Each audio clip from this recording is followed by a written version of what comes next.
அருட்பெருஞ்சோதி அருட்பெருஞ்சோதி தனிப்பெரும் கருணை அருட்பெருஞ்சோதி.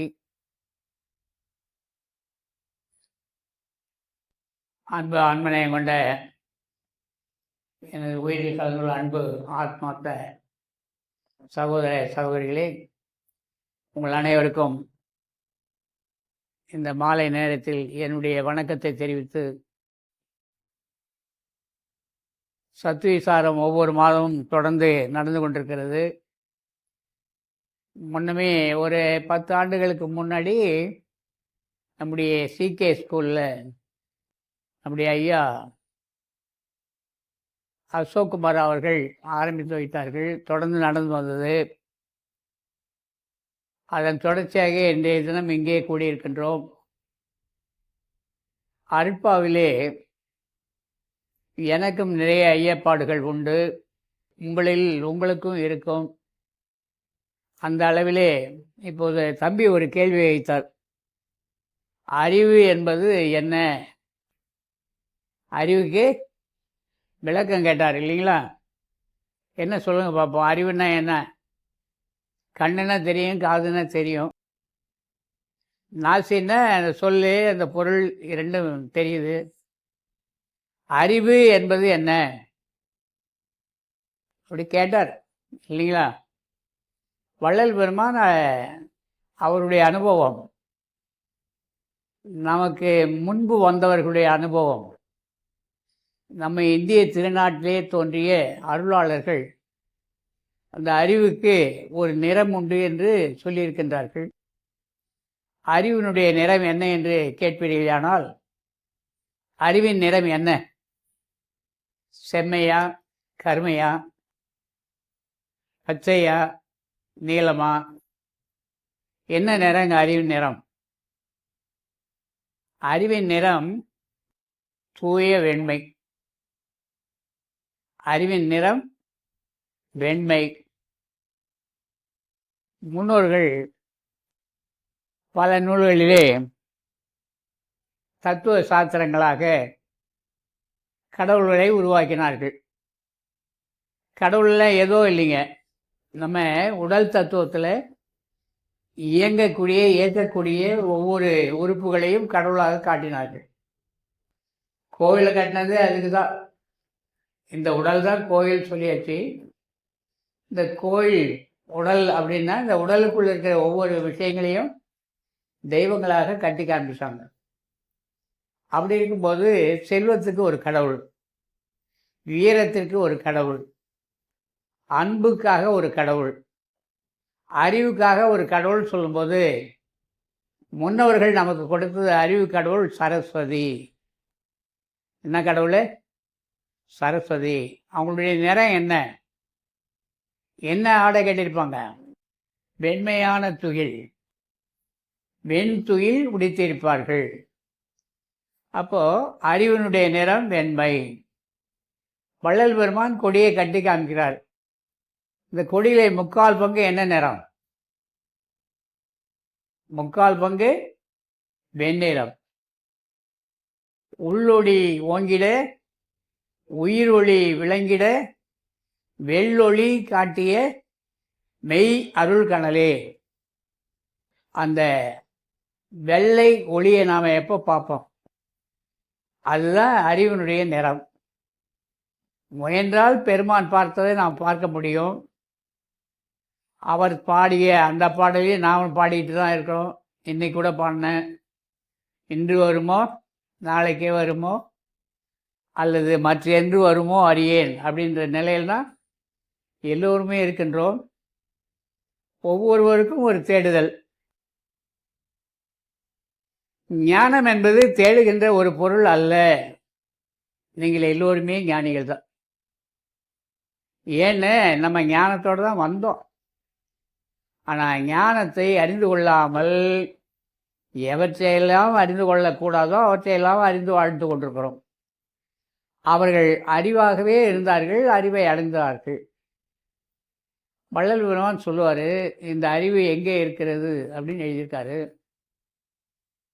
சுத்த சிவநோக்கத்தால் சுத்த சிவநோக்கத்தால் அருள் வெளியில் அருள் வெளியில் இந்த அறிவை அடைய முடியும்னு எழுதியிருக்காங்க. அதனால அன்பு உள்ளங்களே, அறிவு வெள்ளை நிறம், பெருமான் உடுத்திய உடை வெள்ளை, அவர் பார்த்த அந்த புருவ மத்திய கொடியினுடைய நிறம் வெள்ளை, அவர் சொன்னது அத்தனையும் வெண்மை, அவர் அனுபவமே வெள்ளை தான். எந்த ஒரு பொருளை மிக உயர்ந்த உச்சத்துக்கு கொண்டு போகும்போது அது வெள்ளையாக தான் மாறும். நீங்கள் இந்த புவி ஆடி கண்ணாடி இருக்கு இல்லையா, லென்ஸு சொல்லுவோம், குவி லென்ஸ், சூரிய ஒளியை கிரகிச்சு ஒரு புள்ளியில் கொண்டு போய் நிறுத்தும் இல்லையா, ஒரு பேப்பர், ஒரு பஞ்சு அதெல்லாம் காட்டும்போது இந்த குவிகின்ற இடம் பார்த்திங்கன்னா வெள்ளை தான். வெள்ளைக்கு எவ்வளோ ஆற்றலா அப்படின்னு சொன்னால் நிறைய விஞ்ஞான ரீதியாக நிறுவனம் செய்து கொண்டிருக்கிறார்கள். பல நிறங்களை உடைய பலூன்கள் மேலே அந்த லென்ஸை பிடிக்கும்போது பட்டு பட்டுன்னு எல்லாமே வெடிக்கும். இந்த வெள்ளையாக இருக்கிற பலூன் மேலே அந்த குவி லென்ஸை குவியாடி பிடிக்கின்ற பொழுது எந்த நிலையிலும் அது வெடிக்கவே இல்லை. ஏன், என்ன காரணம்? இதெல்லாம் இயற்கை. அதை இனிமேல் அவங்க விளக்கி அதை கொண்டு வர்றதுக்கு காலங்கள் ஆகும். தண்ணீர் தன்னுடைய நிலைக்கே திரும்ப திரும்ப வருகிறது. அது ஏன்? அது அதனுடைய நிலை அவ்வளோதான், இயற்கை. என்ன தான் நீங்கள் கொதிக்க வைத்தாலும் இறக்கி வச்சுட்டு மறுநாள் காலைல போனால் பழைய நிலையிலே இருக்கும் தண்ணி. அந்த இயற்கையை மாற்றவே முடியாது. ஆக இயற்கையினுடைய மாறாத விதிகளை மாற்ற முடியாது. பானையிலே சோறு வடிக்கிறீங்க,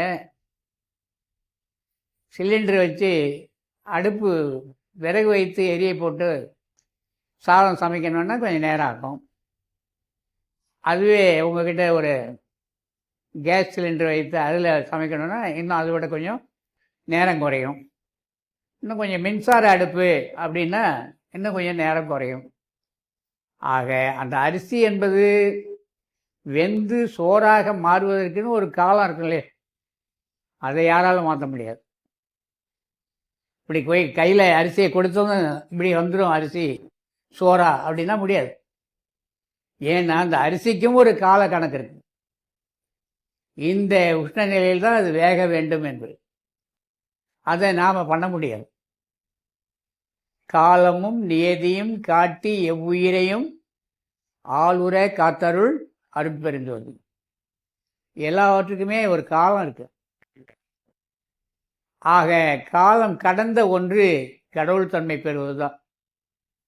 பெருமானே எழுதுவார், காலம் கடந்த கடவுளை காண்பதற்கு காலம் கருதுவதேன் நெஞ்சமே காலம் கருதுவதேன். காலம் என்பது நீங்கள் கருத வேண்டிய அவசியம் இல்லை. இப்போதே துவக்குங்க கடவுளை காண்பதற்கு. நாலு நேரம் நட்சத்திரம் இதெல்லாம் ஒன்றும் இல்லை, இப்பொழுதே துவங்குங்கள் சொன்னவர் வள்ளலார். ஆனால் நம்முடைய முன்னோர்கள் கடவுளை வழிபடுவதற்கு கூட கால நேரம்லாம் இருக்குது இல்லையா, என்னென்ன நேரத்தில் என்னென்ன காலத்தில் என்னென்ன பொழுதுலாம் என்னென்ன கடவுளை வழிபாடு பண்ணணும். அது வள்ளல் பெருமான் முழுக்க முழுக்க எல்லா விஷயங்களையும் தவிடு பொடி ஆக்கி சுத்தமான ஒரு உண்மையான விஷயங்களை மட்டுமே கொடுத்தார். அது நம்மால் ஏற்றுக்கொள்ள முடியவில்லை. அதனால் அன்பு உள்ளங்களே, அருட்பாவில் ஏதேனும் ஐயப்பாடுகள் இருந்தால் எனக்கு தெரிந்தவரை சொல்ல காத்திருக்கிறேன். எனக்கு தெரியாதவற்றை நீங்கள் சொன்னால் கேட்டுக்கொள்கிறேன் என்று இந்த சபையை வணங்கி நிகழ்வை தொடங்க வேண்டுகிறேன். அன்பு வந்தனம்.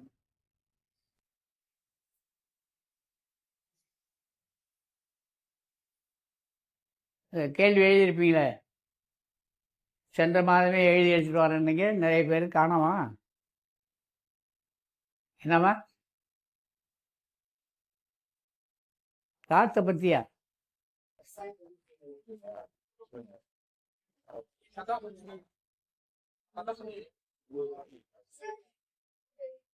காத்துல விஷக்காலம்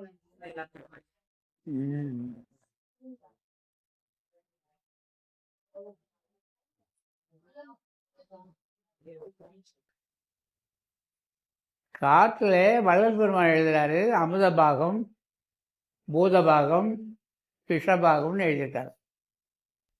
காற்றுல தண்ணீரில் இருக்குது, காற்றுல இருக்குது. இந்த காற்றுல இந்த 3 பாகத்தில் அமுத பாகம் எப்போ இருக்கும் அப்படின்னு சொன்னால், அதிகாலை 3:30 பொழுது விடிகிற 6 மணிக்கு உள்ளாக இந்த தமிழகத்தின் மீது, நம்ம இந்தியாவில் தமிழகத்தின் மீது வீசுகின்ற அந்த காற்று அமுத காற்றுன்னு எழுதியிருக்காங்க. எல்லாம் வல்ல தலைவனை, எல்லாம் வல்ல தலைவனை, எந்த தலைவரமா?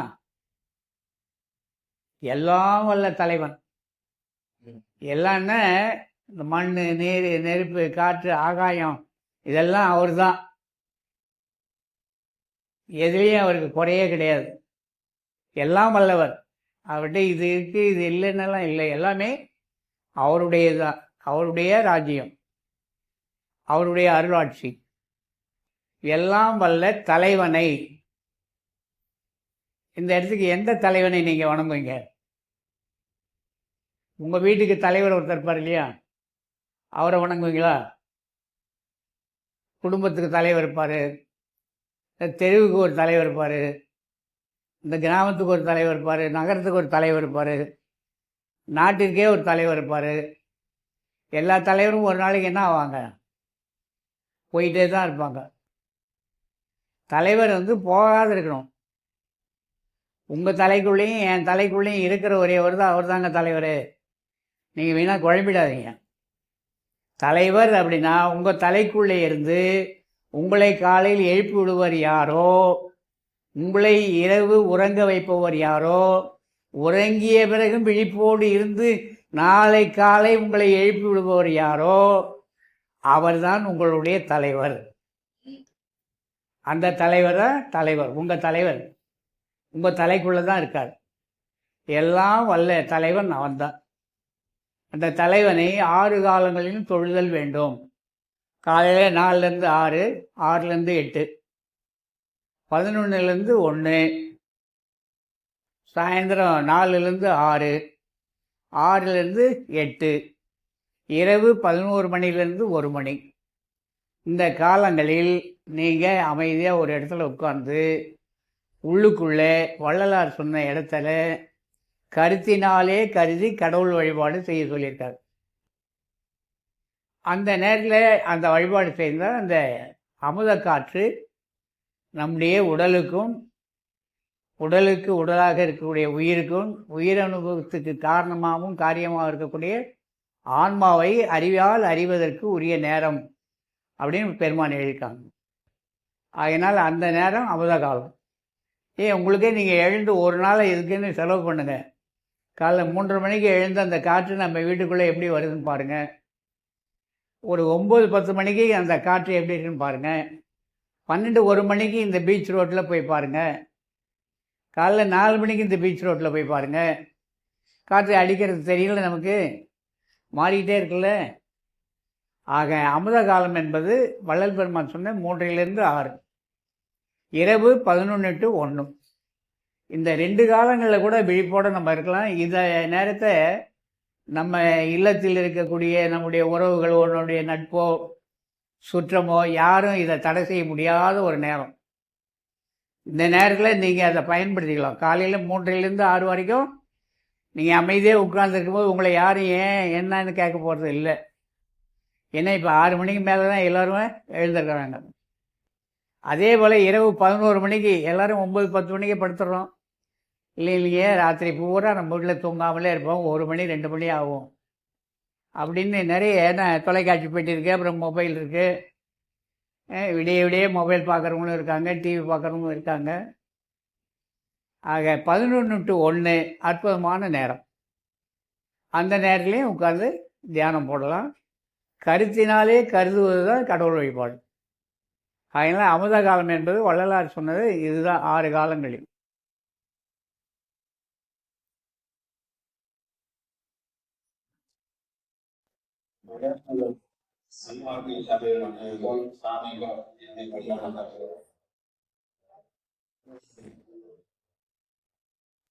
அறிவுள்ளோர் நிறைந்த சபையில நான் அறியாமையிலே ஏதாவது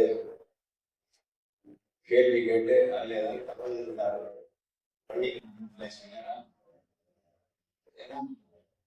சிற்றறிவில்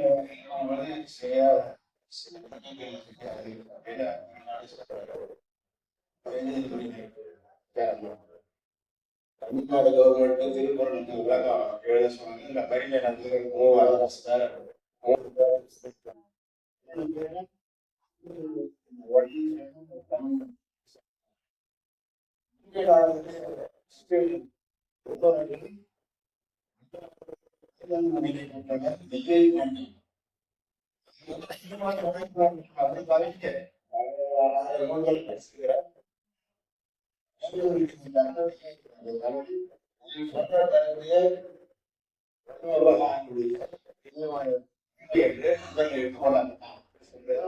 தமிழ்நாடு கவர்மெண்ட் ஃபர்ஸ்ட் பரிமை நடந்து அப்ப நான் வந்து ஒரு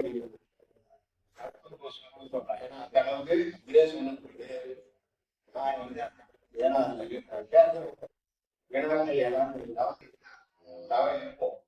அவங்க பேர் புலவர்கள் பெய்ய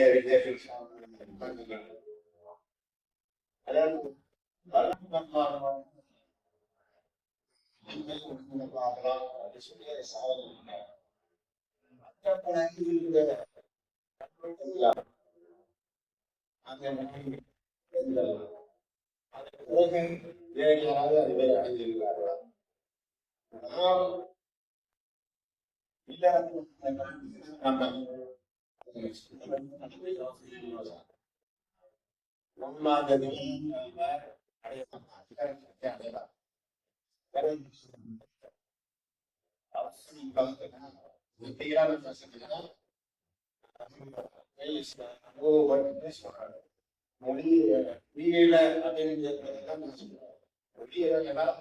கூட நான் என்ன சொல்லலை.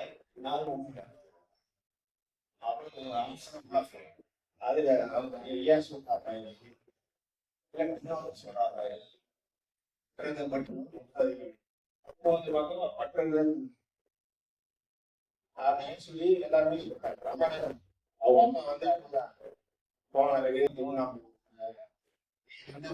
நான் வந்து சீட்ல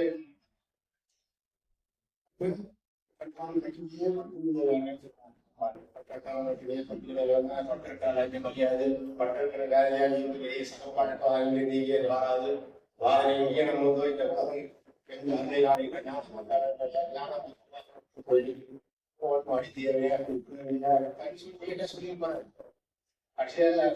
சங்கம்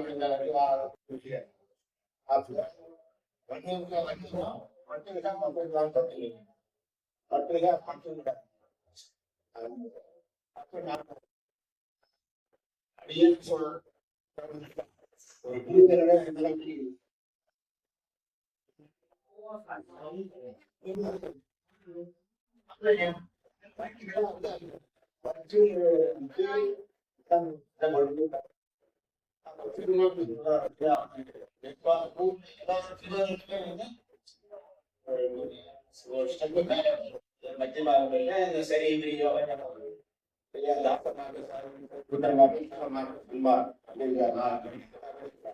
அப்ப அந்த நிலையை அடைந்துட்டு நம்ம சாதாரண இந்த உலகத்துல இல்ல நாம அந்த நிலைக்கு நம்ம அடையணும். இதுவே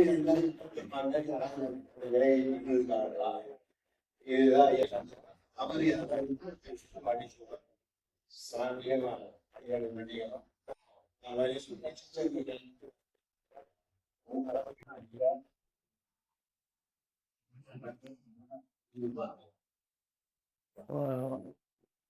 ரொம்ப நன்றி. உங்களவுக்கு நான் இல்லை, என் அளவுக்கு நீங்கள் இல்லைன்னு சொல்லுவதும் தவறு. யாருடைய அளவுக்கும் யாரும் வர முடியாது. உங்கள் அளவு ஒன்றா இருக்கலாம், என்னுடைய அளவு ஒன்றா இருக்கலாம். எல்லாவற்றையும் கற்றுவிட்டால் இங்கே வேலையே இல்லை. அதுதான் அவையாரை சொன்னாங்க, கற்றது கைமண்ணளவு, கல்லாதது எவ்வளவு. அது மாதிரி நீங்கள் செல்லும் வழி, நான் செல்லும் வழி அப்படின்னு பார்க்கும்போது ஒட்டுமொத்தமாக வள்ளலார்கிட்ட வந்துட்டோம் அப்படின்னு சொன்னாலே இந்த சாகா நிலையை பெற வேண்டும் என்கிற முயற்சியில் இருப்பவர்கள் தான் வரும். ஏன்னா பொருள் தேடி செல்பவர்கள் திருப்பதிக்கு போவாங்க. ஆனால் பொருள் தேடி செல்பவர்கள் வடலூருக்கு வருவதில்லை. இருந்தாலும் அப்படி வராங்க அப்படின்னு சொன்னால் அவங்களுடைய அறியாமை. நீங்கள் சொன்ன மாதிரி வள்ளலார் சொல்வது சுத்தமான ஞானம். இந்த மனநமிழா பெருவாழ்வுக்காக தான் தான் வந்ததாகவும் சொல்லி அதை அடைவதற்குரிய நெறிமுறைகளெல்லாம் வகுத்து புத்தகங்களையும் எழுதி நமக்கு பாடி எழுதி கொடுத்துருக்காங்க. நம்முடைய முயற்சி அந்த வழியில் இல்லை. நீங்கள் சொல்லுவது போல் நமக்கு பாசம், பந்தம், இந்த உறவு, நட்பு இவையெல்லாம் தடையாக இருக்குது. இந்த பற்றுதலெல்லாம் விடணுன்றதையும் நீங்களே சொன்னீங்க. திருக்குறளிலிருந்து பரிமேலழகர்லேருந்து வள்ளலார் வரைக்கும் சொல்லியிருக்காரு. இப்போ இந்த பற்று என்பது எங்கே இருக்கணும்? பாசம் பரஞ்சோதிக்கு என்பாய் அப்படின்னு சொன்னார் தம்பி சுப்பிரமணியம். அப்போ பரஞ்சோதி எது அப்படின்னா நமக்குள்ளே இருக்கிற ஒரு ஒளி அணுதான். நாம் எப்போ அதன் மீது கவனம் வைக்கிறோமோ அப்போ நமக்கு அனுபவங்கள் அதிகமாகும். நீங்கள் ஒரு பொருள் மேலே பற்று வைக்கின்ற போது அந்த பொருளை பற்றிய சிந்தனை அதிகமாகி அந்த பொருள் உங்களை வந்து சேர்க்கிறது என்பது இயற்கையினுடைய மாறாத நியதி. இது விதி. யார் ஒருவர் எதை எண்ணிக்கொண்டிருக்கிறார்களோ சதா அது நிச்சயமாக அவர்களை சேரும். முடியும் அப்படின்னு நினைக்கிற ஆள் முடிக்கிறார். இது முடியாதுன்னு எண்ணுகிற ஆள் அது முடிக்கிறதே இல்லை. ஆக இந்த எண்ணங்கள் எதனால் ஆனது? உங்களுடைய உள்ளத்திலிருந்து உருவாவது தான். ஆக இந்த உறுதித்தன்மை, ஸ்திரத்தன்மை நமக்கு இல்லை. நாம் சில நேரம் வள்ளல் பெருமான் அழகாக சொல்லிட்டாரு, கருத்தினாலே கருதி எங்கும் பூரணராகி விளங்குகின்ற கடவுள் ஒருவர் உண்டென்றும் அக்கடவுளை உண்மையான அன்பால், அங்கே தான் நம்ம தப்பு பண்ணுறோம், உண்மையான அன்பால் கருத்தினாலே கருதி வழிபாடு செய்யின் கருத்தின் கண் கடவுளுடைய அருள் வெளிப்பட்டு விளங்கும். அவ்வாறு அந்த அருள் வெளிப்பட்டு விளங்குகின்ற போது இந்த தேகத்துக்கு இடை நேருகின்ற பயம், நோய், மூப்பு, மரணம் இவற்றை தவிர்த்து எக்காலத்தும் எவ்விடத்தும் எவ்விதத்தும் எவ்வளவும் தடைபடாமல் விளங்குகின்ற ஒப்பற்ற தேகத்தை பெற முடியும் அப்படின்னு எழுதிட்டார். நாம் கவனத்தை உள்ளே கொண்டு போய் வைக்கிறோம் அப்படின்னா அப்போ தான் எங்கெங்கே போகுது இல்லையா? முதல்ல அதை நாம் சரி பண்ணுறதுக்கு நாம் தான் வழி தேடணும். இது வேறு யாருமே பண்ண முடியாது. அப்படி பண்ணி அவங்க கொடுத்து அதை பெற முடியுமானால் கல்பட்டை ஐயாவுக்கு வள்ளல் பெருமான் வாயா இந்தா உள்ளவா போயிருக்கணும். இல்லை, இருக்க ரத்தினவேலு முதலியாரை கூப்பிட்டு கொடுத்துருக்கணும். முடியல. அப்பாசாமி செட்டியாரை கூப்பிட்டு வாயா இதாயா கொடுக்க முடியாதது ஒன்று. உலகில் முயற்சி செய்து ஒன்றை அடைகிறார்கள். எந்த ஒன்றையும் அடைவதற்கு முயற்சி இல்லாமல் யாரும் அடைய மாட்டாங்க. முயற்சி வேணும் இல்லையா?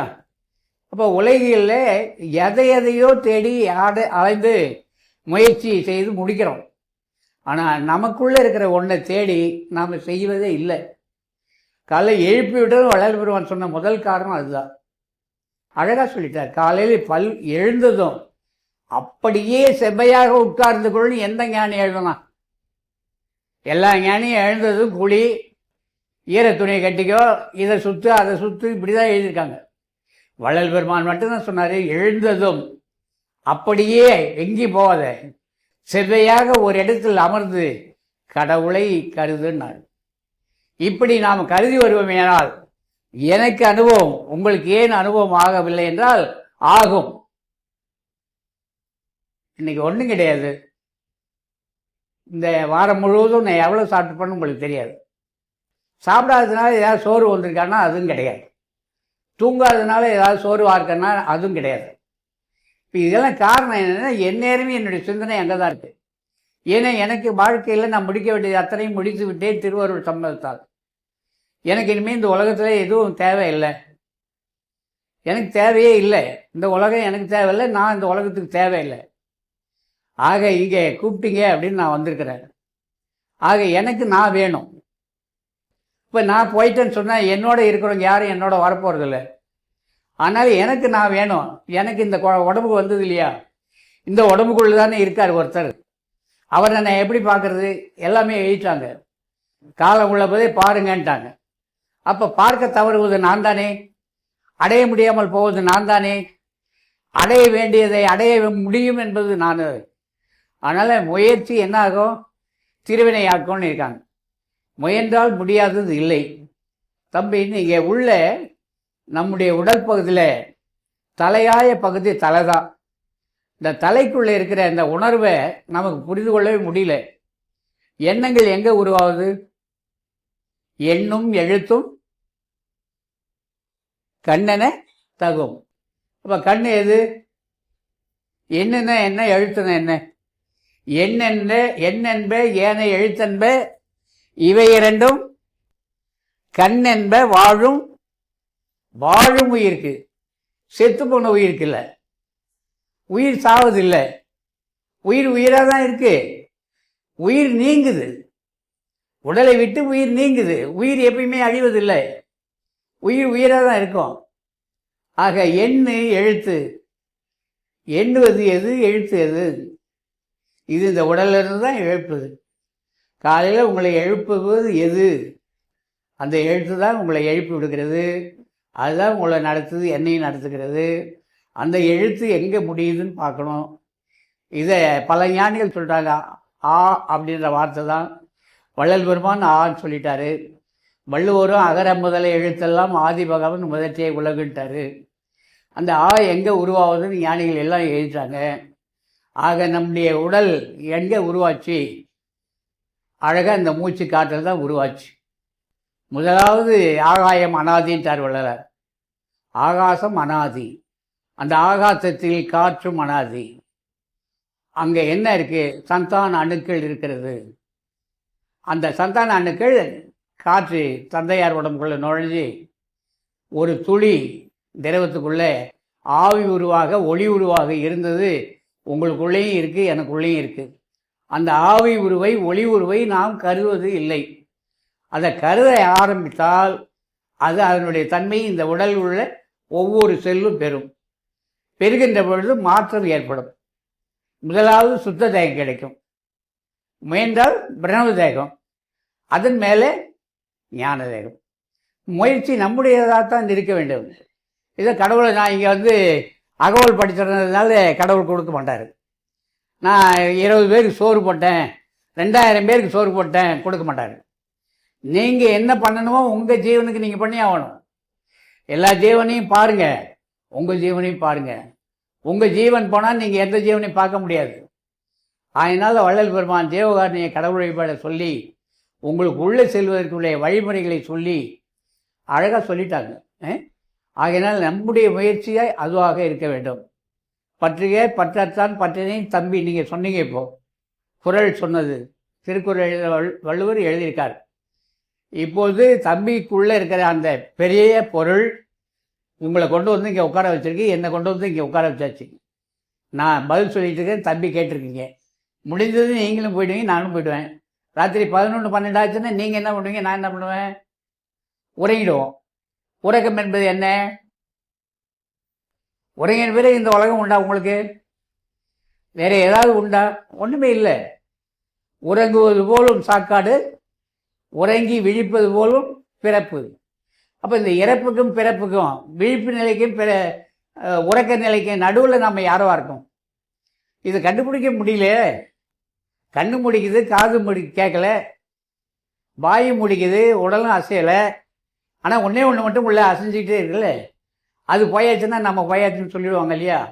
அப்போ அது என்ன இருக்கும்? அது உள்ளே என்ன இருக்கும்? இதைத்தானே வள்ளல் பெருமான் உள்ளும் புறமும் வள்ளல் இருக்க வாட்டம் ஏன்னார். அந்த இயற்கை உண்மை தரும். என்னை விட அதிகமாக புரிந்தவர்கள் இருக்கலாம். உண்மை எது? நீங்கள் இந்த பார்க்குற உலகம் உண்மைன்னு நினைக்கிறீங்க. ராத்திரி படுத்து தூங்கின பிறகு இந்த உலகம் இருக்கா? இல்லை, நீங்கள் தான் இருக்கீங்களா? நீங்களும் இல்லை. சரி, அப்படியே போயிட்டோம், உலகம் உண்டா? இப்போ நாம தான் உண்டா? அப்போ போனது யார், இருக்கிறது யார்? அந்த பொருள் என்னன்னு சொல்ல முடியுமா? விளக்கம் சொல்ல முடியுமா? இப்போ வந்து உங்களை கிள்ளுனா வலிக்குதுன்னுவீங்க. இறந்த பிறகு கிள்ளுவோம், கத்தி வச்சு நறுக்குவோம், வலிக்கணுவான். அப்போ இந்த உணர்வு எங்கேருந்து வந்தது? இந்த நினைவு எங்கேருந்து வருது? காலையில் எழுது நம்ம பேர் இது, நம்ம வீடு இது, அந்த நினைவு எப்படி வருது? இதை தானே நீ 28 பாடலில் முதல் பாடலில் கொண்டு வந்தார். நினைந்து நினைந்து உணர்ந்து உணர்ந்து இதையெல்லாம் செய்கிறது நமக்குள்ளேயும் உங்களுக்குள்ளேயும் எனக்குள்ளேயும் இந்த உலகத்தில் இருக்க எல்லா உயிருக்குள்ளேயும் இருக்கிற அன்புன்ற அந்த ஆன்மா ஒன்று தான். நினைந்து நினைந்து உணர்ந்து உணர்ந்து அன்பே நிறைந்து நிறைந்து நீங்கள் எப்போ நினைக்க ஆரம்பிக்கிறீங்களோ அப்போ அந்த அன்பு பெருக ஆரம்பிக்கும். எதிரிட்ட எல்லாம் நீங்கள் தான் நான் தான் நீங்கள். இந்த பேதமற்ற ஒரு நிலை வரும். அதனால் உள்ளே இருக்கிற ஒன்றை தெரிஞ்சுக்கிறதுக்கு முன்னாடி ஜீவகாரணை ஒழுக்கம், இரண்டாவது ஒழுக்கம் இந்திரிய ஒழுக்கம். ஏன்னா புலன்கள் வழியே இதை செலவு பண்ணிகிட்டு இருக்கிறோம். அது சென்ற மாதம் சொல்லியிருக்கேங்க. ஒரு 6 குடம் எடுப்போம். 6 குடத்தில் ஒரு குடத்தை அப்படியே வைப்போம், மண் குடம். 5வது குடத்தில் 5 ஓட்டை போடுவோம். மற்றொரு குடத்தில் 4 போடுவோம். மற்றொரு குடத்தில் 3 போடுவோம். மற்றொரு குடத்தில் 2 ஓட்டை போடுவோம், துவாரம். ஒரு குடத்தில் துவாரம் போடாத ஒன்று போடுவோம். ஒன்றுலே போடவே இல்லை, அப்படியே வைப்போம். இந்த 6 குடங்களையும் நீரை நிரப்புவோம். இந்நேரம் நிரப்புகிறோம். நாளை இந்நேரம் வந்து பார்த்தா எதில் தண்ணி இருக்கும்? துவாரம் போடாத ஒரு பானையில் தண்ணி நிற்கும். 5ல் எத்தனை மணி நேரத்தில் போகும்னு கணக்கு போட்டுக்குவோம். 4ல் எவ்வளோ மணி நேரத்தில் போகும்? இப்படி மணிக்கணக்கில் போயிட்டுருக்கு. உள்ளே இருக்கிற அந்த பிரகாசமான அதை நாம் பார்க்க தவறுனால அது நிரம்ப இருக்குது. பார்ப்பதாலும் கேட்பதாலும் எடுப்பதாலும் கொடுப்பதாலும் நடப்பதாலும் செலவு பண்ணிக்கிட்டே இருக்கணும். ஆன முதலில் அதிகம் செலவானால் சொல்லிட்டாங்க. வாசியும் மூசியும் பேசி பயனில்லை, மௌனமாக இருக்கணும். வள்ளலார் எழுதுகிறார், மௌன ராஜ்யம் அடைவது என்னாலோ. நமக்குள்ளே பேசுகின்ற உலகம் ஒன்று, அங்கே தான் இருந்து பேசிகிட்டு இருக்கிறோம். பார்க்குற உலகம் நமக்கு தெரியும், கேட்குற உலகம் தெரியும். ஆனால் இதுக்கு அப்பால் ஒரு மௌன உலகம்னு ஒன்று இருக்குது. மௌனம்னு ஒரு இடம் இருக்குது. அங்கே போயிட்டு சொன்னால் பார்ப்போம், ஆனால் பார்வையில் எதுவும் நம்ம கண்ணில் தெரியாது. எல்லாமே ஒன்றா தெரியும். எது பேசினாலும் அது வாழ்த்தாகவும் தெரியாது, தூற்றுவதாகவும் தெரியாது. அந்த நிலைக்கு வந்தால் அது மௌனம். அந்த நிலையை நாம் பெறுவதற்காக முயற்சியில் இருப்போம். நீங்களும் நல்ல முயற்சியில் இருக்குன்னு தான் வள்ளலார் எழுதியிருக்கார். நன்முயற்சியில் எடுத்தல் கொடுத்தல் ஆகிய தொழில்களை செய்யுங்கள்.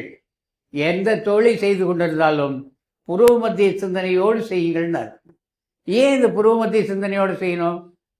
அப்படி என்னதான் அந்த புருவ மத்தியில் இருக்கும்? புருவ மத்தியில் தான் எல்லாமே இருக்குது. எனக்கு முன்பாக சுப்பிரமணியன் சொன்னார் இல்லையா, சிதம்பரம் என்பதும் புருவ மையம்தான். சிதம்பரம் அதுதான். சிற்சபை என்பதும் அதுதான். ஆக அனுபவம் என்பது உங்களுக்கு உள்ளே இருக்குது, எனக்கு உள்ளே இருக்குது. அனுபவத்துக்கு சென்றால் வரும். அதனால் கொஞ்சம் முயற்சி பண்ணி பாருங்கள். நீங்கள் தலைக்குள்ளே எண்ணங்களை நிறுத்தி பழகும்போது பலவேறு எண்ணங்களை உள்ளே திணித்து வச்சுருக்கிறோம். எல்லாமே வெளிப்பட்டுக்கிட்டே இருக்கும். இது வெளிப்படுவதை நீங்கள் கவனிக்கணும் அப்படின்னு சொன்னால் அந்த சுவாச காற்றை கவனித்து கொண்டிருந்தால் போதும். வள்ளல்வன் தெளிவாக எழுதுவார், வாசி வாசி என்று உரைத்தார் வெண்ணிலாவே, அந்த வாசி என்ன பேசு கண்டாய் வெண்ணிலாவே. அந்த வாசி என்ன பேசு கண்டாய் வெண்ணிலாவே. நம்மோட அந்த சுவாசம் பேசணும், சுவாசத்தோடு நாம் பேசணும். நம்ம சுவாசம் நம்மோட தான் இருக்குது, அது போச்சுன்னா போச்சு. ஆக இந்த சுவாசம் காலம், உள்ளே போய் வெளியே வந்திருக்கிற மூச்சு காற்றுக்கு தான் காலம்னு பேர். இந்த காலம் உள்ள போதே இது என்ன இயக்கிக்கிட்டு இருக்க, அந்த நேரத்திலேயே காற்று எனக்கு உள்ளே ஓடி வெளியே மீளுகின்ற போதே, காலம் உள்ள போதே நான் உள்நிலையை அறிந்து, அந்த உள்நிலை என்பது என்ன? ஒன்றும் கிடையாது, விவரிக்க முடியாது. எக்காலத்தும் உள்ளது, எவ்விடத்தும் உள்ளது. அந்த நிலையை வள்ளல் பெருமான் பெற்றார். உள்ளே இருக்கிற அந்த நிலை உண்மையான நிலை, அது உள்ளே இருக்குது. அது உள்ளே நாம் உணர்வதில்லை. அதனால தான் நினைந்து நினைந்து உணர்ந்து உணர்ந்துன்றார். நம்ம பசி என்கிற உணர்வு எங்கிருந்து வரும்? ஏன் வரும்? தாகம் என்கிற உணர்வு எங்கிருந்து வரும்? ஏன் வரும்? மோகம் என்கிற உணர்வு எங்கிருந்து வரும்? காமம் என்கிற உணர்வு எப்பொழுது வரும்? 5 வயது குழந்தைக்கு காம உணர்வு வருமா? பிறந்ததிலிருந்து இறக்கும் வரை பசி உணர்வு உண்டு. காம உணர்வு என்பது எப்பொழுது வருகிறது? இதெல்லாம் ஒரு ஆய்வு பண்ணுங்க, சத்து விசாரம் செய்யுங்க. இந்த சத்து பொருளை பற்றி ஆய்வு பண்ணுங்க. நம்முடைய சங்கமே சத் சங்கம். சத்து விசாரம் செய்வது தான் சன்மார்க்கம், சத்து மார்க்கம், அழியாத மார்க்கம். என்னுடைய மார்க்கம் இறப்பை ஒழிக்கும். சன்மார்க்க சங்கத்தில் உமது தாழ்வணங்கி சாற்றுகின்றேன்னார். ஆக நம்ம சத்து என்னன்றதை பேசி பேசி என்னுடைய சத்தை நான் இழக்கிறேன். பல இடங்கள்லையும் போய் கேட்டு கேட்டு உங்களுடைய சத்தை நீங்கள் இழக்கிறீங்க. ஆடாதீர், சற்றும் அசையாதீர், பொய்யுலகை நம்பாதீர், வேறு ஒன்றை நாடாதீர், ஜோதி ஒன்றையே நினைவின் சுகம் பெறலாம். அப்போ சுகம் பெற இடம் உள்ளதானே? அப்போ உள்ளே போகிறதுக்கு நமக்கு மனசு வரலைன்னா நம்ம என்ன பண்ணுவோம்? நமக்கு தடையாக இருக்குது நம்முடைய மனம்தான். நம்ம மனதை நெறிப்படுத்தி முறைப்படுத்தி சரிப்படுத்துறதுக்கு அருமையான வழி தூதுவளையும் கரிசாலையும் இதையும் சொல்லிட்டார். உங்களுடைய கவனம் நிற்க மாட்டேங்குது, ஆசிலேஷனாக மனம் ஓடிக்கிட்டே இருக்குது, எதுலேயும் போய் ஒன்றில் நிற்க மாட்டேங்குது. எவ்வளவு நேரம் கூட கொஞ்சம் நேரம் கூட நிற்கலையே, நான் என்ன பண்ணுவேன் அப்படின்னு பெருமானிட்ட போய் கேட்டால் பெருமான் என்ன சொல்கிறாரு? கவன சித்தியை உண்டு பண்ணுவதற்கும் கபத்தை அறிவதற்கும் யோகியதை விட ஔஷதி தூதுவளை. கரணம் ஓய்வதற்கு உங்கள் மனசை நிற்கும், தூதுவளை சாப்பிடுனார். சாப்பிட்றோமா?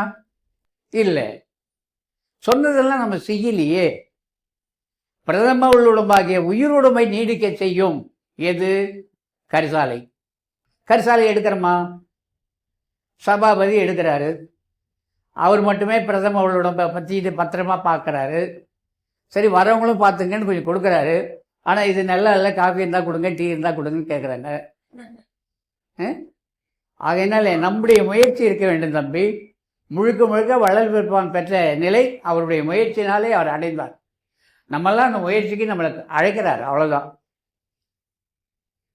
ஏன் தம்பி, ஏதாவது சந்தேகம்? நான் சொன்னது சரியா? சரிங்க, நன்றி. அடுத்து யாராவது கேள்வி இருக்கா?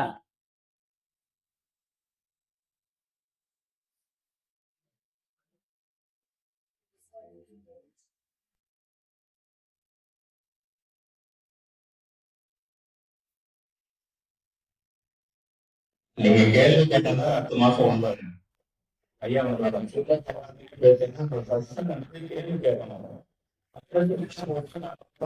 சரிங்க, சரிங்க.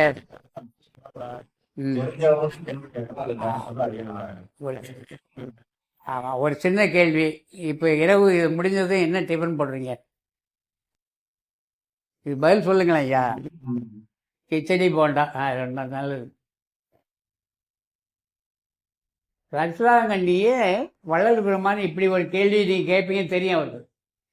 எவ்வித தந்திரத்தினாவதுன்ட்டார். என்னம்மா? உணவுலையா? யார் சொன்னது? குழம்பு செய்யலாம், கடைஞ்சி சாப்பிட்லாம், வேக வச்சு ஜூஸ் எடுத்து சாப்பிட்லாம், சூப்பு வச்சு குடிக்கலாம், காய வச்சு பவுடராக உலர்த்தி தேனில் குழச்சி சாப்பிட்லாம். கரிசாலை நெய்யின்னு வள்ளலார் சொல்லியிருக்காங்க. வள்ளலார் சொல்ல அதை பழைய சித்தர் மரபில் எழுதியிருக்காங்க. கரிசாங்கண்ணியும் பசு நெய்யும் சேர்த்து இறக்கி காய்ச்சி அதை உபயோகப்படுத்தலாம். அந்த மாதிரி கரிசாங்கண்ணி எந்த தந்திரத்தினாலாவது அப்படின்ட்டார். எவ்வித தந்திரத்தினாலாவது சட்னி பண்ணுங்க, சுவையில் அரைங்க, ஏதாவது ஒரு வகையில் உடலுக்கு சேர்ந்துக்கிட்டே இருக்கணும். அதான் அதுக்கிட்ட பத்திரமா இருக்கணும். தூதுவளையும் கரிசாலையும் உஷ்ணத்தை உண்டாக்கக்கூடிய வஸ்துக்கள். ஏன்னா நம்முடைய உயிர் என்பது உஷ்ணத்தில் தான் இருக்கும், சூட்டில் தான் உயிர் இருக்குது. நாமெல்லாம் இந்தியாவில் இல்லை, தமிழகத்தில், அதாவது இந்த உலக பூமி உருண்டைய உஷ்ண ரத்த பிராணிகள். நம்முடைய ரத்தம் குளிர் ரத்தம் கிடையாது, உஷ்ண ரத்தம். நம்ம கொண்டு போய் 0 டிகிரியில் போட்டாங்கன்னா செத்து போயிடுவோம். அவங்கள கொண்டு வந்து இங்கே விட்டால் செத்து போயிடுவாங்க. ஆகையினால அவங்கெல்லாம் வந்து இங்கே இருக்கும்போது தான் ஊட்டியை கண்டுபிடிச்சாங்க, கொடைக்கானலை கண்டுபிடிச்சாங்க, குழு மணாலியை கண்டுபிடிச்சாங்க, காஷ்மீரை கண்டுபிடிச்சாங்க. ஏன் தினமும் தினே தினே, எப்படி வள்ளலார் எழுதுறார், தினே தினே பச்சையாகவாவது எந்த தந்திரத்தினாலும் அது எப்படியோ செஞ்சு சாப்பிடுங்க. சாப்பிடுங்க. சாப்பிடுங்க.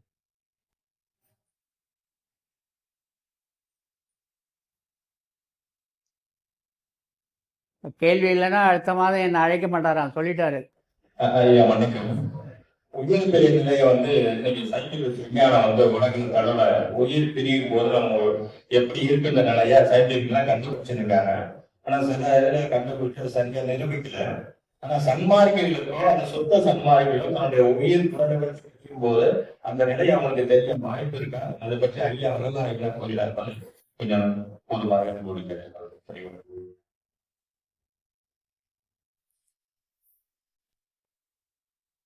முதலாவது உயிர்னா என்ன? உடம்புனா தெரியுது. உயிர்னா என்னது? உயிர் இருக்கும்போதே காலில் கிழனா சொரணையே இல்லை, மறுத்து போச்சுன்றாரு.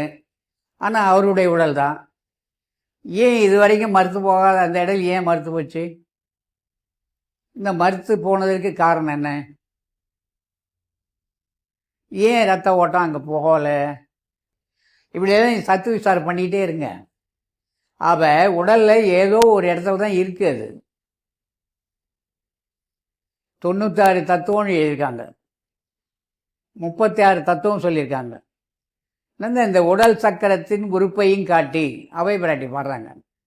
உடற்சக்கரத்தின் உறுப்பையும் காட்டி அழகாக சொல்லியிருக்காங்க. அவங்களும் வள்ளல் பெருமான் எழுதுகிறார் 96 தத்துவம். ஆக இந்த தத்துவங்களால் ஆகிய தான் இந்த உடல். மண் ஒரு தத்துவம், நீர் ஒரு தத்துவம், நெருப்பு ஒரு தத்துவம், காற்று ஒரு தத்துவம், ஆகாயம் ஒரு தத்துவம். இந்த தத்துவத்தால் ஆனது தான் இந்த உடல். இந்த தத்துவம் எதனால? சத்து பொருளால் ஆனது. அந்த சத்து எப்படின்னா ஆகாயம்தான் சத்து. இந்த ஆகாயத்தை இன்றைக்கி விஞ்ஞானம் பிரபஞ்ச ஆற்றல் சொல்லிகிட்டு இருக்காங்க. இந்த பிரபஞ்ச ஆற்றலை எல்லோரும் காஸ்மாலஜின்னு ஒரு படிப்பே இருக்குது. அது எவ்வாறு உருவாகுறதுன்னு இன்னும் படிச்சுட்ருக்காங்க. இந்த கருந்துளைன்னு ஒன்று இருக்குது, அதுலேருந்து உருவாகுது. திடீர்னு அந்த கருந்துளைக்குள்ளே போகிறது எதுவும் காணாமல் போகுது. அந்த கருந்துளை எவ்வாறு உருவாச்சுன்னு ஆய்வு பண்ணிகிட்டு இருக்கிறாங்க.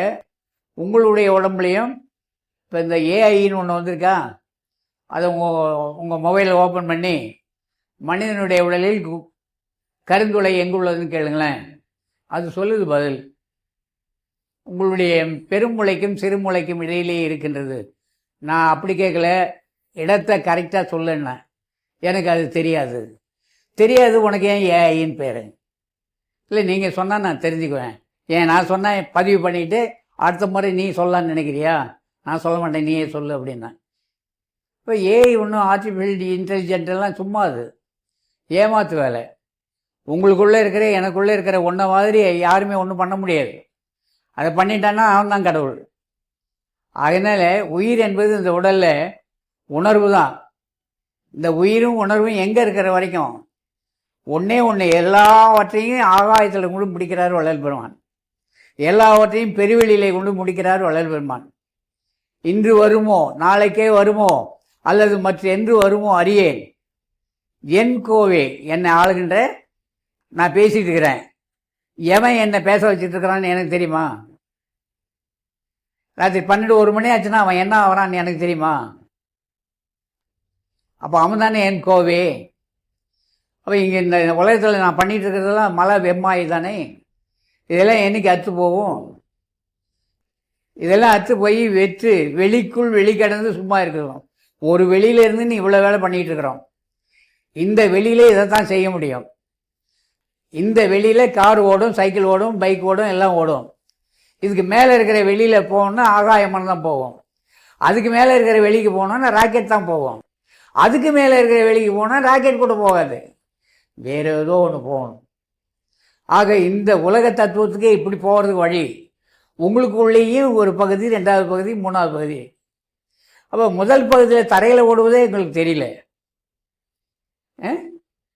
அப்போ கீழே நம்முடைய மனித தேகத்தில் பீஜத்திற்கு கீழே ஆசன வாய்க்கு மேலே 4 விரல் அளவு ஒரு காலி இடம் இருக்குது. அங்கே 10-12 வயது வரைக்கும் ஒரு ஜலம் சேர்க்கிறது. அந்த ஜலத்தில் ஒரு நாடி முகந்து கொண்டிருக்கிறது. 12 வயதுக்கு மேல் அது கெட்டித்தன்மை பெறுகிறது. அங்கிருந்து ஒரு நாடி தோன்றுகிறது. இதையெல்லாம் பேசலாமா நம்ம? எழுதிட்டார்ல, அவருடைய அனுபவம் தானே. சரி, நான் உட்கார்ந்த அந்த நாடி எங்கே இருக்குன்னு பார்த்தேனா? பார்க்கல. என்னைக்கு பார்க்கறது? நாளைக்கு பார்த்துக்கலான்னா முடியாது. இது ஒரு உடல் அனுபவம். அதனால சொன்னாங்க, முகத்தில் கண்கொண்டு காண்கின்ற மூடர்கள் அகத்தில் கண்கொண்டு காண்பதே ஆனந்தம். தாய் தன் மணாளனோடு ஆடிய சுகத்தை சொல்லென்றால் சொல்லுமாறு எங்கனே. சொல்ல முடியாது. வள்ளல் பெருமான் அழகாயிட்டார். ஒரு பதார்த்தத்தின் ருசியை அனுபவித்தால் அல்லது பதார்த்தத்தின் மீது இச்சை செல்லாது. அது ஒரு டேஸ்ட்டு. என்ன கேட்குறேங்க, எப்போ வந்தாலும் உங்களை பார்க்க முடியல, அப்பாயின்மெண்ட் கொடுங்க, எப்போ வந்தால் பார்க்கலாம். எப்போ நான் இருக்கேன்னா அப்போ பாரு. நீ இல்லைங்க பார்க்கணும். நீ பார்த்து எனக்கு என்ன போய் என்னை பார்த்து நீ என்ன அப்போ பண்ண போகிற? என்னால் உனக்கு ஆக போகிறது ஒன்றும் இல்லை, உன்னால் எனக்கு ஒன்றும் ஆக போகிறது இல்லை. ஆன வரைக்கும் போகிறோம். எனக்கு உள்ளே இருக்கிற என்ன நான் பார்த்தாகணும். நான் வேணும்பா எனக்கு. உங்களை பார்த்து என்ன செய்ய போகிறீங்க நீங்கள் இன்றைக்கி அண்ணன் நீ தான் பெரியவருன்னுவ, நாளைக்கு நீ உன்னை விட மட்டமான யார் இல்லைன்னா அங்கே போய் சொல்லுவேன். எனக்கு அதை பற்றி கவலை. எனக்கு நான் வேணும். இப்போ வள்ளலார் சொன்ன விஷயத்தை எனக்கு உள்ளே தான் நான் பார்க்கணும். நீங்கள் உங்களுக்கு உள்ளே போங்க. அதுக்கு தான் அருட்பா கொடுத்தாரு.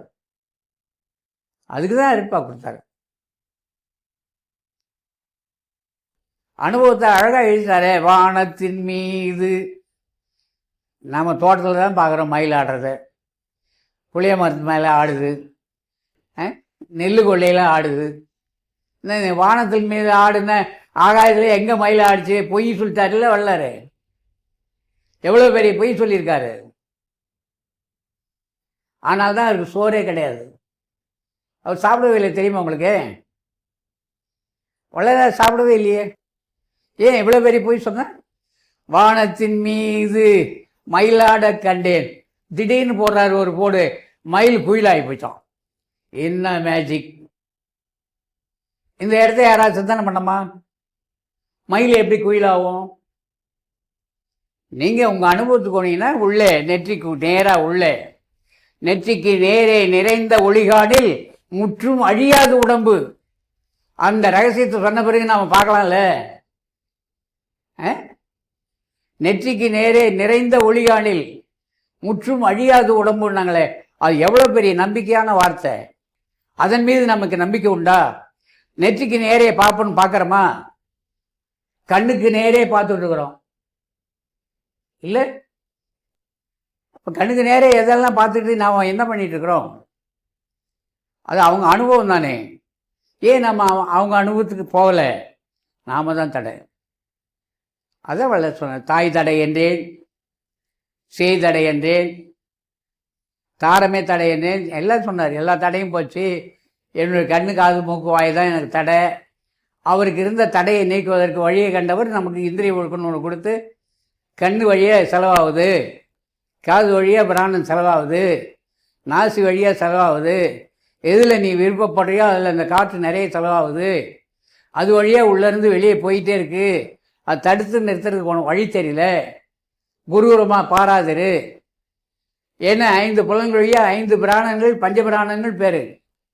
ஒவ்வொரு பிராணனும் செலவாகிட்டு இருக்கு. பஞ்ச பிராணங்களையும் நீ கைப்பற்ற முடியாது. அது சைவ சித்தாந்தம் சொன்னது, முன்னாடி உள்ள யோக சூத்திரம் சொன்னது. இதெல்லாம் உங்களுக்கு புரியாதுன்னு வள்ளல் பெருமான் சொன்னார்.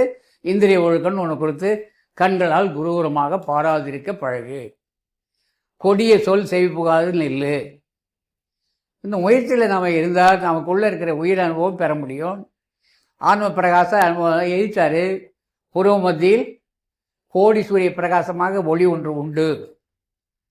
அது இருப்பிடம் லலாட ஸ்தானம். அந்த லலாட ஸ்தானம்னா எது ஐயா? அது ஓங்காரபிடம். சரி, ஓங்காரபிடம்னா என்ன ஐயா? 1008 கமல இதழ். அப்புறம் என்னங்க ஐயா? ஜோதி ஸ்தம்பம். சரி, எல்லாம் எங்கே ஐயா இருக்கு என் உடம்புல? அனுபவத்தால் அறிக. எப்படி? அனுபவத்தால் அறிக.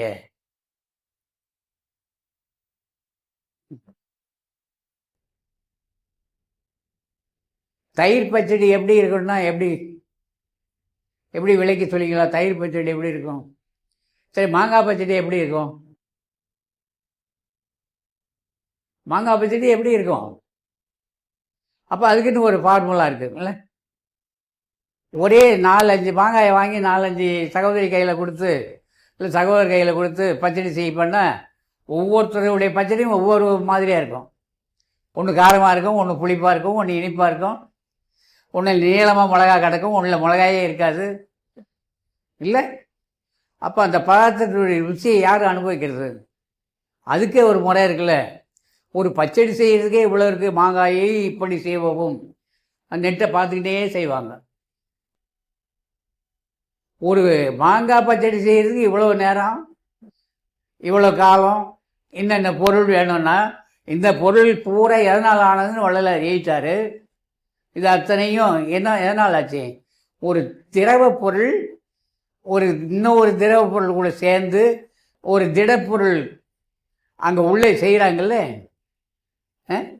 அது எவ்வாறு அவங்களுக்கே தெரியாது செய்தது.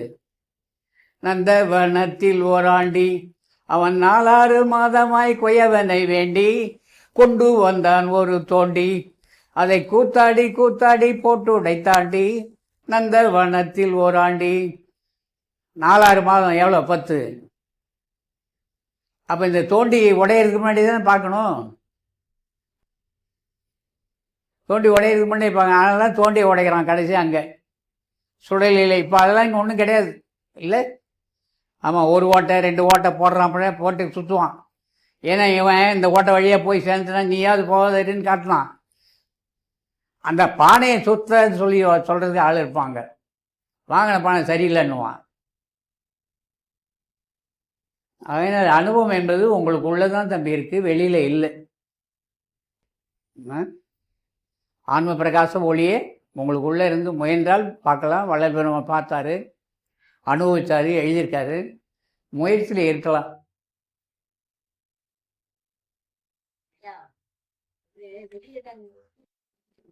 வெளியிடை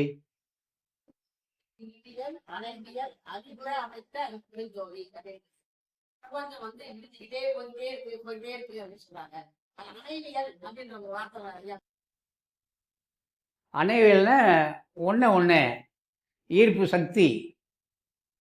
ஒரு சக்தி இல்லைனாலும் இன்னொன்று இல்லை. இது விடுபட்டால் அது போயிடும், அது விடுபட்டால் இது போயிடும். ஈர்ப்பு செய்தது இயங்கிக்கிட்டே இருக்குது.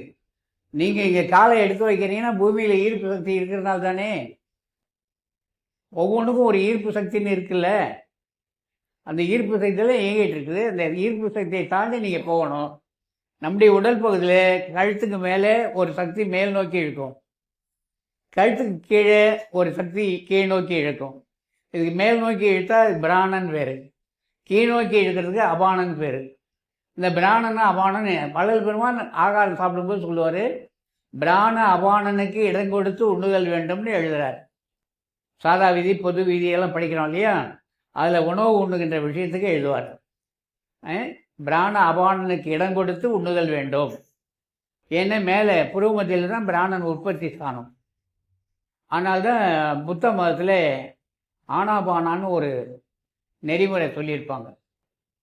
அந்த ஆனாபானா அப்படின்னு சொன்னால் நீங்கள் உட்காந்துக்கிட்டு உங்கள் சுவாசத்தை முதல்ல மூக்குக்கு முன்னையில் அது இங்கே புறப்படுற போதே கவனின்னுவாங்க. அதன் பிறகு கொஞ்ச நாள் கழிச்சு எங்கே போய் முடியுதுன்னு பாருன்னுவாங்க. அப்புறம் அது கூடயே நீ பயணம் பண்ணணுவாங்க. இது உங்களை பிடிக்கிறதுக்கு அருமையான முறை அவர் சொன்னார். சும்மா லேசாக உட்காந்து பாருங்கள், அது கொண்டு போவோம் உங்களை. ஏன்னா அதுதான் உங்களை கொண்டு வந்தது, அதுதான் உங்களை வைத்திருக்கிறது. அது உங்களை விட்டு போயிடுச்சுன்னா சரியாக போச்சு. அதனால் அது கூடயே பிரயாணம் பண்ணுங்கன்னாரு. அதனால் உள்ளே அது கூடயே போங்க. இந்த ஈர்ப்பு சக்தி ஒன்றுக்கு ஈர்ப்பு சக்தி. இப்போ வாயை திறந்து நீங்கள் ஆகாரத்தை உள்ளே போடுறீங்க, ஈர்ப்பு சக்தி இருக்கிறதுனால தான் உள்ளே போகுது. அது புரியுதுங்களா? ஏனைமான்னு ஒன்று கொடுக்குறாங்கல்ல, அது எது தாண்டி முதல்ல ஆசன வாயி, அந்த ஆசன வாயில் கொடுத்தா போகாது. அது உள்ள 2 அங்கலம் தாண்டி இன்னொரு வாய் இருக்குது. அதில் போய் அந்த டியூப் டச் பண்ணால் சர்ன்னு இழுக்கும் தண்ணியை. அப்படி நிறைய இழுத்துட்டாலும் வேலை முடிஞ்சு போச்சு. ஒரு லிமிட்டு தான் கொடுக்கணும். அதை அதுக்கு மேலே கொடுத்துட்டே இருந்தாங்கன்னா அவ்வளோ குடலையும் தண்ணி நிரம்பி பஸ்ட் ஆகிடும். போயிட்டு பஞ்சு ஆலையில் இதில் இருக்கார். பஞ்சு ஆலையில் என்ன நடந்ததுன்னு கேளுங்க, சொல்லுவார். அகமதாபாத்தில் வேலை செஞ்சவர் அந்த ஏர் சும்மா விளையாட்டுக்கு தறியில் இருக்கிற ஏர் பைப்பை கொண்டு போய் அவனுடைய ஆசனம் வாயில் வச்சுருக்கான். அவன் அப்படியே ஊன் செத்து போயிட்டான். என்னென்ன மருத்துவமனைக்கு போனால் உள்ள குடல்லாம் வெடித்து போச்சு, உள்ளே காற்று போனதும் பஸ் ஆகி போச்சு. மேல் நோக்கி இழுக்கும் சக்தி அங்கே இருக்குது. இல்லைன்னா உங்களுக்கு வெளியே தள்ளுறதும் உள்ளே இழுக்கிறதும். நான் தான் சொன்னேனே, தம்பி ஞானப்பிரகாசத்தோட மதுரைக்கு போயிருந்தேன். ஒரு பெரிய டிபார்ட்மெண்ட் ஸ்டோரு உள்ளே கூப்பிட்டு போகிறாரு. அருமையான பெரிய கண்ணாடி கதவு. இவர் போனதும் திறக்குது. இவர் இப்படி வராரு. அதுக்கு அடுத்த டிபார்ட்மெண்ட் ஸ்டோர் போகும்போது ஃபுல் அண்ட் புஷ்ஷுன்னு எழுதினான். என்ன புல்லுன்னு எழுதியிருக்கான், புஷ்ஷுன்னு எழுதியிருக்கான். தமிழில் தள்ளு இழு அப்படின்னு நின்றுட்டு எழுதி பார்த்துருந்தேன். அங்கேருந்து வந்தேன். அப்பா என்ன பண்ணுறீங்க?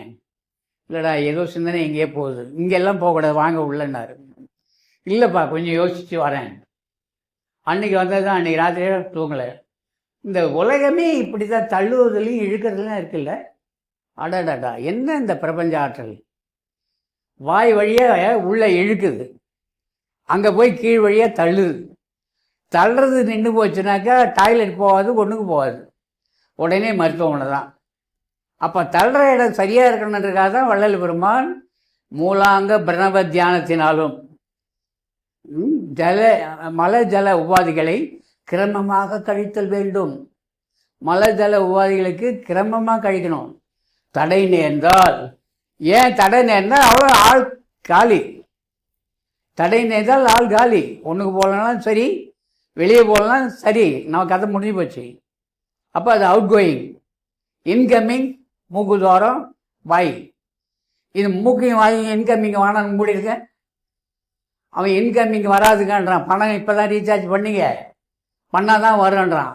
நாம் எவங்கிட்ட பண்ணனே தெரியலையே, எங்கே ரீசார்ஜ் பண்ணுறது? அப்போ இது இன்கம்மிங், அது அவுட் கோயிங். அவுட் கோயிங் 2 வழி, இன்கம்மிங் 2 வழி. அப்போ புஷ்ஷு புல்லு. தாய் கருப்பையில் வாங்குறாங்க. தாய் கருப்பையில் கருக்குழாய் உள்வாங்குது, ஆணுடைய உடம்புலேருந்து தள்ளப்படுது. அங்கேயும் தள்ளு, உள்ளே வாங்கு. மறுபடியும் 10 மாதம் ஆனதும் தள்ளு. உள்ளே வாங்கினதும் அதான், வெளியே தள்ளுறதும் அதான். இந்த வாழ்க்கையே தள்ளுவதும் இழுப்பதுமா போச்சு. மூச்சு காற்று உள்ளே போகுது, இழுக்குது, வெளியே வருது, தள்ளுது. இந்த தள்ளுறது நின்னா கதை சதைய போச்சு, இழுக்கிறது நின்னா செய்ய போச்சு. அதனால் இந்த பிரபஞ்சமே இழு தள்ளு தள்ளு இழு, அவ்வளோதான். ஆனால் இதை விட்டுட்டு தள்ளு புல் தான். சொல்லுங்கள். என்னங்க ஐயா? இல்லை, இந்த உலகத்தில் தான் இருக்கீங்க. உள்ள ஒருத்தர் தான் நானும். நீங்கள் எந்த மாநிலம் கிடையாது. வேற்று கிரகத்திலிருந்து வந்திருக்கிறேன்னு சொன்னால் நாங்கள் நம்புகிறோம்.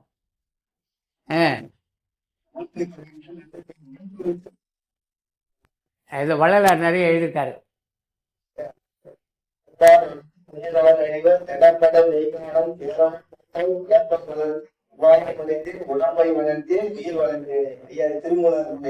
ஆமாங்க ஐயா.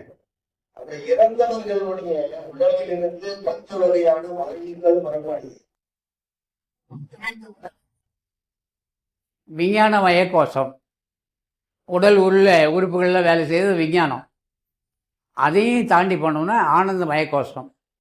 வள்ளல் பெருமானுடைய வாழ்வியலில் நம்ம அத்தனை பேரையும் எங்கே கொண்டு போகிறாருன்னா, இந்த கோஷத்தெல்லாம் விடுறான் மோனே, நீ ஒன்று ஒன்றா தள்ளி வேலை வர்றதுக்கு காலம் கிடையாது.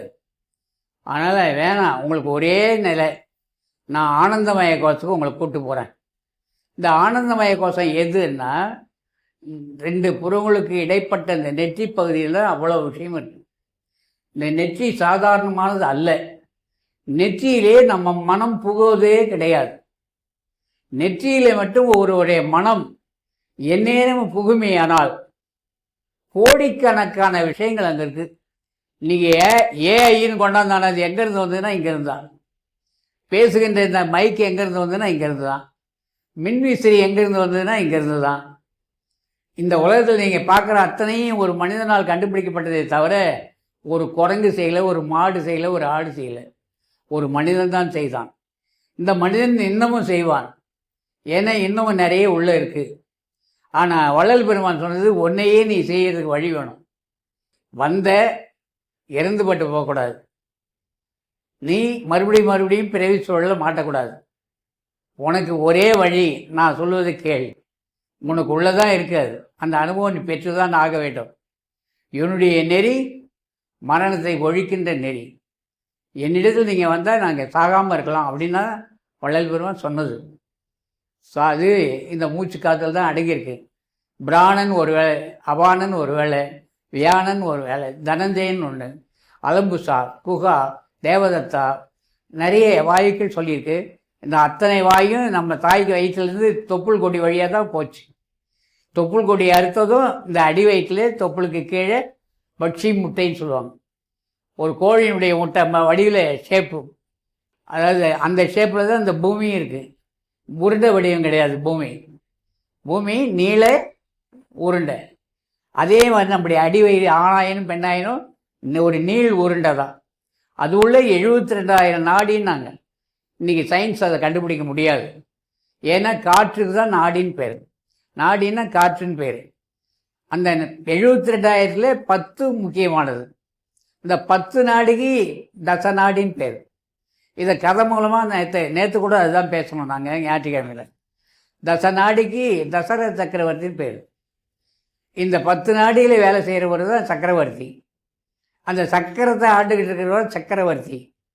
இந்த சக்கரம் இந்த உடம்புல முதுகு தண்டுவடத்தில் நெடுக்கே இருக்குது. அப்போ ஒவ்வொன்றா நம்ம ஏறி போகிறதுக்கு இயமம் வேணும், நியமம் வேணும். தேவையில்லாத உணவு, தேவையோட உணவு, பார்க்குற பார்வை, கேட்குற சொல்லி எல்லாத்தையும் நெறிப்படுத்திட்டு உள்ளே போகணும். ஏன்னா இந்த கருவியே, இந்த உடலே காற்றினால் ஆனது தான் முக்கியமானது. இந்த காற்று இல்லைன்னா நீங்கள் ஒன்றும் பண்ண முடியாது, எதையும் செய்ய முடியாது. ஆக அந்த 10 முக்கியமானது 3. அது வலது பக்கம் சுவாசம், இடது பக்கம் சுவாசம். இந்த 2 சுவாசம் ஓடிட்டு இருக்கிற போது தான் உங்களுக்கு இதயம் வேலை செய்து நாடி பார்க்குறாங்க. இதில் 3 நாடிக்கும் ஒன்று வெப்ப நாடி, இன்னொன்று குளிர்ச்சி புரிந்தியது, இன்னொன்று அக்னி நாடி. 3 நாடி வாதம், பித்தம், ஸ்லேத்தம். பித்தம் என்பது சூரிய, அது உஷ்ணவாயு. வாதம், பித்தம், ஸ்லேத்தம் அப்படின்னு சொல்கிறாங்க. வாதம் என்பது காற்று. ஆக காற்று ஒன்றை பிடிக்கும்போது அதிகமாக வெப்பத்தை உண்டாக்கலாம், குளிர்ச்சியாகவும் ஆக்கலாம். ஆக இந்த 2 நாடியில் முக்கியமானது வாயு. இந்த வாயு தான் நம்ம வள்ளல் பெருமான் அழகாயிட்டார். கட்டை விரல் முதல் உச்சந்தலை வரை வாயுவால் ஆகிய தேகம். என்னால் வாயுவால் ஆகிய தேகம். இதை கண்டுபிடிக்கணும் அப்படின்னா வள்ளல் பெருமானோட அருட்பாவில் நிறைய பாடலை பார்க்கணும். பார்த்தா வரம்பில் இன்பம் எழுதியிருக்காரு. எனக்கும் உனக்கும் இசைந்த பொருத்தம் என்ன பொருத்தம்னுவார். இடமும் வளமும் இன்னதென்று அறியாய் இருந்த என்னை எனக்கு தெரிவித்தாய், நான் தெரிஞ்சுக்கிட்டேன்றாரு. இந்த 2 காற்று இருக்கிற வரைக்கும் செத்து தான் போகணும். இந்த 2 காற்று இல்லாத நடுவில் ஒரு காற்று இருக்குது. அந்த காற்று எப்படி வேலை செய்யும் அப்படின்றத ஞாயிற்றுக்கிழமை தான் பேசி முடித்தேன். மறுபடியும் இங்கே பேசி தான் ஆகணுமா? அதனால் இந்த 2 காற்று எப்போ வேலை செய்யும்? ஒரு கணவனும் மனைவியும் சேர்ந்து இருக்கும்போது அவங்களுக்கும் இந்த காற்று 2ம் ஒன்றாகும். ஒரு ஆணுக்கும் 2 காற்றும் ஒன்றாகும். 2 காற்றும் ஒன்றாகி 3வது நடுக்காற்றை கொண்டு போய் புருவமத்தியில் நிறுத்தும். புருவமத்தில் இந்த 3வது சுழுமனை நாடி வேலை செய்கின்ற போது ஒரு விதமான புலகாங்கியம் ஏற்படும், ஒரு விதமான உணர்ச்சி ஏற்படும். அந்த உணர்ச்சிக்கு அடிமையாகும் பொண்ணும், அந்த உணர்ச்சிக்கு அடிமையாக ஆணும் திரும்ப திரும்ப அதை தேடுகிறார்கள். ஆக அந்த உணர்ச்சியிலே கவனத்தை செலுத்தி அந்த உணர்வு இங்குதான் உள்ளது, இது இவ்வாறு தான் விளங்குகிறது என்பதை தனித்து அமர்ந்து இந்த மூச்சு காற்றை அவரே இழுத்து அங்கே கொண்டு போய் நிறுத்துகின்ற போது அதுதான் சித்த வேதம் சிவானந்தர் சொன்னது. அந்த வித்தை பழகிறவங்களுக்கு தெரியும். ஆண் பெண்ணை தேடாது, பெண் ஆணை தேடாது. அந்த சுகம் தனியாகவே உட்கார்ந்து தனக்குள்ளே அந்த அனுபவத்தை பார்த்துரும். வள்ளல் பெருமான் இது அழகாக எழுதுகிறார், அழகாக சொல்கிறார். குழந்தை பேருக்காக மட்டும்தான் நீங்கள் செலவு பண்ணணும், குழந்தை பேர் இல்லைன்னா செலவு பண்ணாதீங்க. எப்படி இருக்கணும் அதுக்கு ஒரு ட்ரிக்ஸ் சொல்கிறார். மூச்சை உள்ளேயும் நிறுத்தாமல், மூச்சு காற்றை வெளியேயும் விடாமல், நடுவே உலா வர வைத்து கொண்டு, உங்களுக்கு பக்கம் ஓடுறதே தெரியாது, எப்படி நடுவே உலா வர வைத்து கொண்டு பூர்வ மத்திய சிந்தனையோடு மெல்லென போகம் செய்தல் வேண்டும். எந்த விதத்திலும் வெளியேறாத வண்ணம் இருக்க வேண்டும். இது ஒரு ட்ரிக்ஸ் தானே. இது ப்ராக்டிக்கல் யார் போகணும்? திருமணம் ஆணும் பெண்ணும் போகணும். இது இந்த அனுபவம் இல்லறத்திலிருந்து துறவரத்துக்கு போனாங்க. அங்கே கிடைக்கிறது நீங்கள் தான் பார்க்க முடியும். நீங்கள் பார்த்துட்டீங்க, ஏஹோ நமக்குள்ளே இங்கே தான் இருக்கா. இது சின்ன கொஞ்ச நேரம் கிடைக்கிற விஷயம். சரி, சிற்றின்பம். மணிக்கணக்கில் உட்காந்து அங்கேயே அந்த ஆனந்தத்தை அனுபவித்தா பேரானந்தம். அங்கேயே இருந்துக்கிட்டு இருந்தால் சிவானந்தம். அங்கேயே தங்கிட்டீங்க அகண்டானந்தம். அதான் சச்சிதானந்தம். அது பேர் எவ்வளோ கொடுத்துட்டாங்க. அதனால் பயிற்சி, முயற்சி, பற்றின்மை, வழக்கம் இதெல்லாம் எந்த ஒன்றுக்கும் முறையாக ஒரு ரசம் வைக்கணுன்னாலே அதுக்கு ஒரு வழிமுறை இருக்குல்ல. இவ்வளோ புளி எடுங்க, இவ்வளோ தக்காளி பழம் எடுங்க, இவ்வளவு தண்ணி எடுங்க. எத்தனை பேருக்கு ரசம் கூட்டன்னு கேட்டால் உடனே கூட்டுருவாங்களா கேளுங்க. ஒரு ரசம் வைக்கிறதுக்கே ஒரு வழிமுறை இருக்குது, ஃபார்முலா இருக்குன்னா உங்களை என்ன நான் உள்ள அடையணும்னு சொன்னால் எவ்வளோ வழிமுறை இருக்குது. சொல்லுங்கள், பார்க்கலாம். அடுத்த மாதத்துலேருந்து பார்க்கலாம்.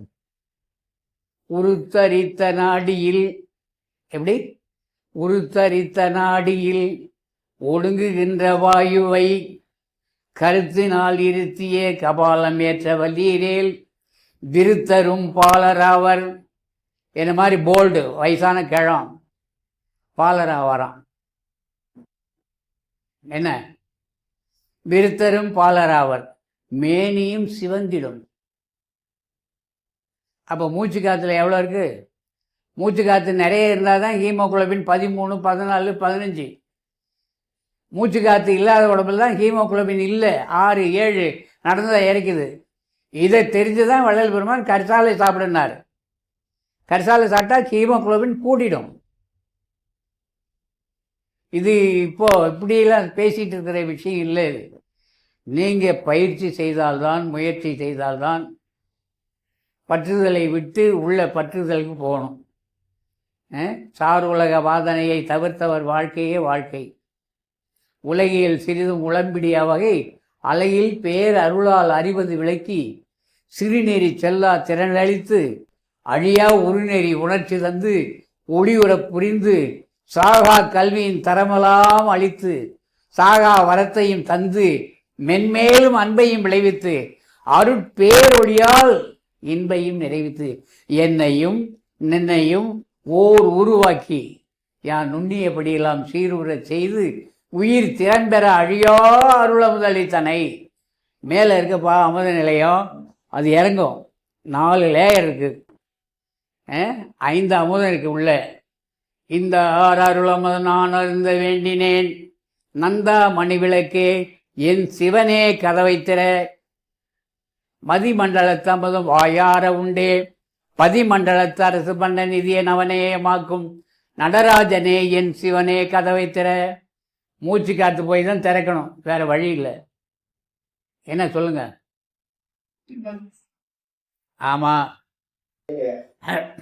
திருவள்ளுவர் வந்து பற்றுக பற்றாற்றால் பற்றினை எப்பத்தை பற்றுகள் பற்று விளக்கு எல்லாத்திலையுமே பற்று சொல்றாரு. அது என்ன ஒரு புரியல. உங்களுக்கு உள்ளே இருந்து கேள்வி கேட்குறாருல, அவரை போய் பிடிங்க. அவர் இப்போது வாய் வழியாக பற்றி கேள்வி கேட்குறாரு, கண் வழியாக பற்றி என்னை பார்த்தார், கால் வழியாக பற்றி நடப்பார், கை வழியாக பற்றி மயக்க பிடிச்சிருக்காரு. அப்படிப்பட்ட அவரே ராத்திரி 12 ஆச்சுன்னா பற்று விட்டுறார். விட்டுட்டு எங்கே போனாலே தெரியாது உங்களுக்கு. பற்று அற்றான் பற்றினை பற்றுக. அதான் அந்த பற்று விட்டு போயிடல, உங்களுக்குள்ளே தானே விட்டுறாரு. எங்கே இருக்கார் அவர்?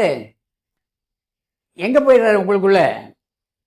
மறுபடியும் வந்து பற்றிக்கிறாரா? காலையில் எழுந்ததும் வந்து பற்றி கொள்கிறாரா? இரவு உறங்கும்போது பற்று விட்டு போயிடுறாரா? உள்ளே உங்களுக்குள்ளே தானே இருக்காரு. உங்களுக்குள்ளேயே இருக்காரு, உங்களுக்குள்ளேருந்து வெளியே வராரு. அவர் யாரு? அதான் எனக்கு தெரியும், உங்களுக்கு தெரியுமா? என்ன யாருன்னு தெரியுது. பற்று இல்லாதான் யாரு பற்றாற்றால் பற்றுன்னு சொல்றாரு. இல்லை உங்களுடைய ஆன்மா பற்று இல்லாது, உங்களுடைய மனம்தான் இந்த உலகத்தை பற்றி விடுறது. அதான் நீங்கள் இதெல்லாம் கடந்து போகும்போது தான் பற்ற முடியும். இதையெல்லாம் கடந்து போகும்போது தான் பற்றுதல் வரும். இதெல்லாம் பற்றி கொண்டிருக்கிற அதை நீங்கள் பற்ற வேண்டும்.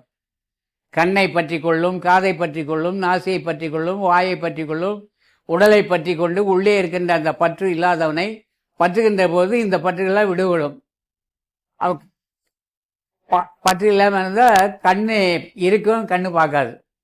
காது இருக்கும், காது கேட்காது. கண் இருந்தும் பார்க்காது, காது இருந்தும் செவிடாயிடும். நாசி இருந்தும் வாசனையை நுகராது. அது உள்ளுக்குள்ளே போயிடும். அந்த அனுபவம்லாம் உள்ளுக்குள்ளே தான் கிடைக்கும், வெளியில் இல்லை. நீங்கள் உள்ளே போகிறதுக்கான வழி அது.